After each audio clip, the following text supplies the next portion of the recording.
Muy buenos días, doctora y compañeras presentes. Mi nombre es Adriana Angarita y a mí me corresponde desarrollar el tema número 4, el cual habla de evolución del callo óseo y epifisiolisis. Espero que el tema sea de su agrado.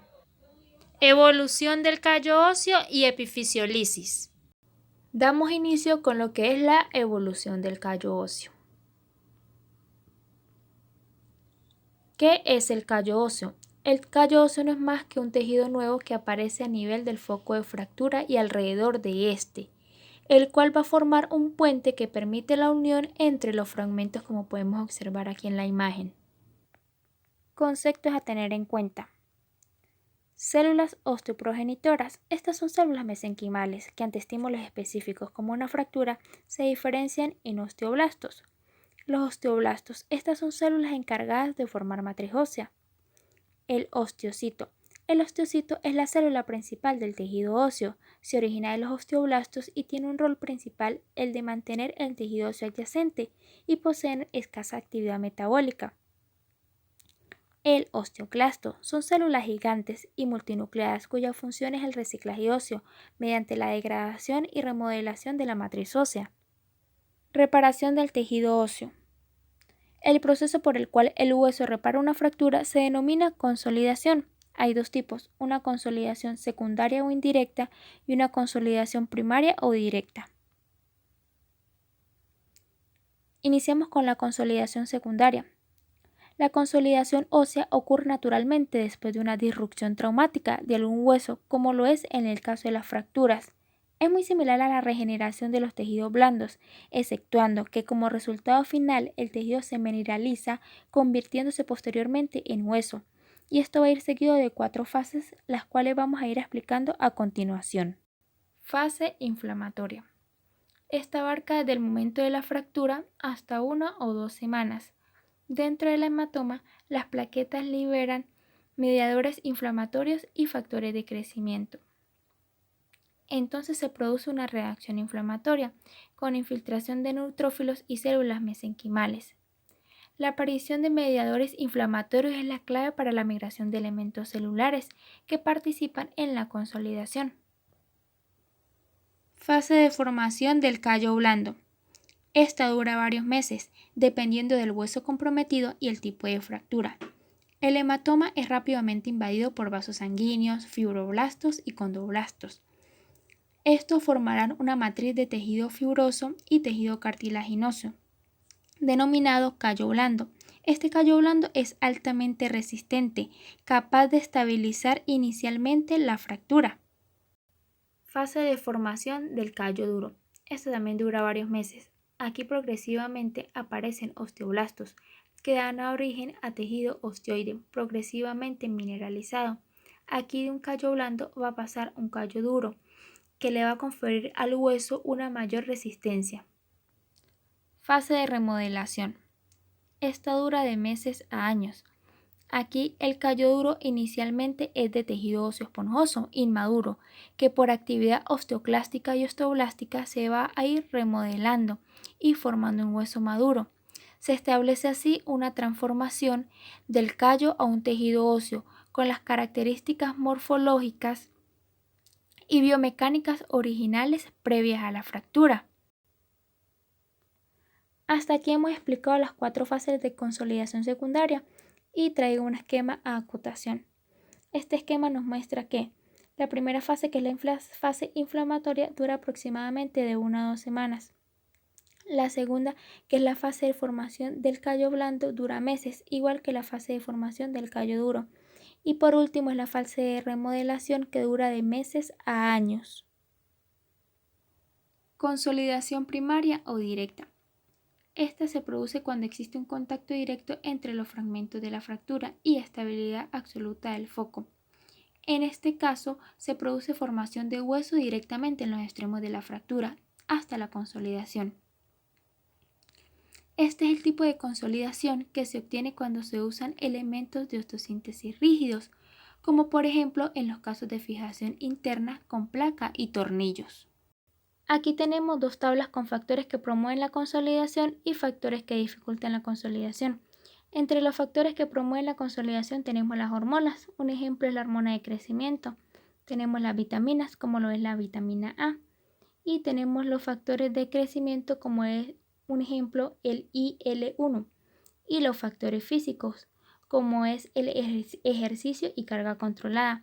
Entre los factores que dificultan la consolidación tenemos las alteraciones endocrinas como la diabetes, tenemos otras como la malnutrición y factores físicos como lo son la comprensión o cizallamiento excesivo del foco de fractura.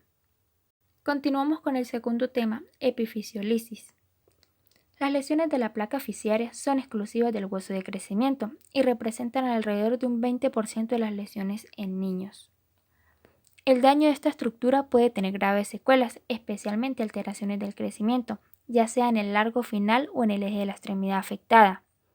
El riesgo de desarrollar alteraciones del crecimiento está dado por la lesión inicial, la magnitud de la energía involucrada, el tipo de rasgo, el grado de desplazamiento, la edad y la articulación afectada. Topografía de un hueso largo. Epífisis. Es la porción distal del hueso y está rodeada de zona cartilaginosa. La metafisis es la zona en crecimiento en longitud de los huesos largos. La fisis es la placa de crecimiento o cartílago de crecimiento.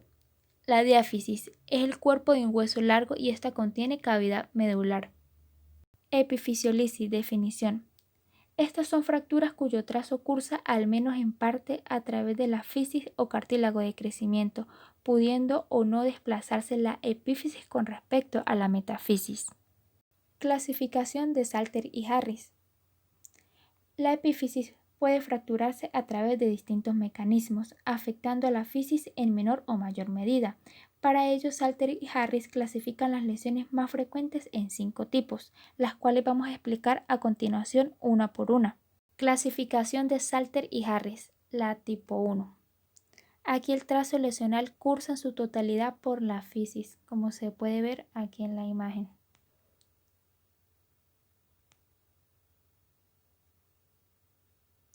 Continuamos con la tipo 2.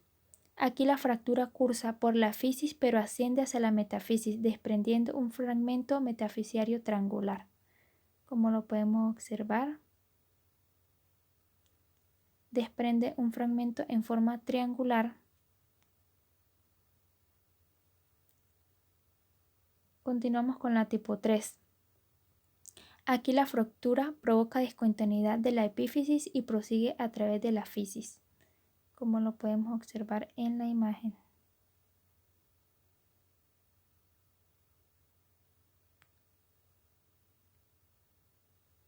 Tipo 4.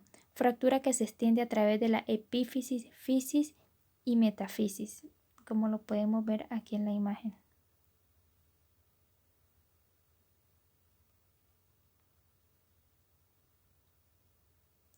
Tipo 5. Es una lesión por aplastamiento de la fisis sin fractura.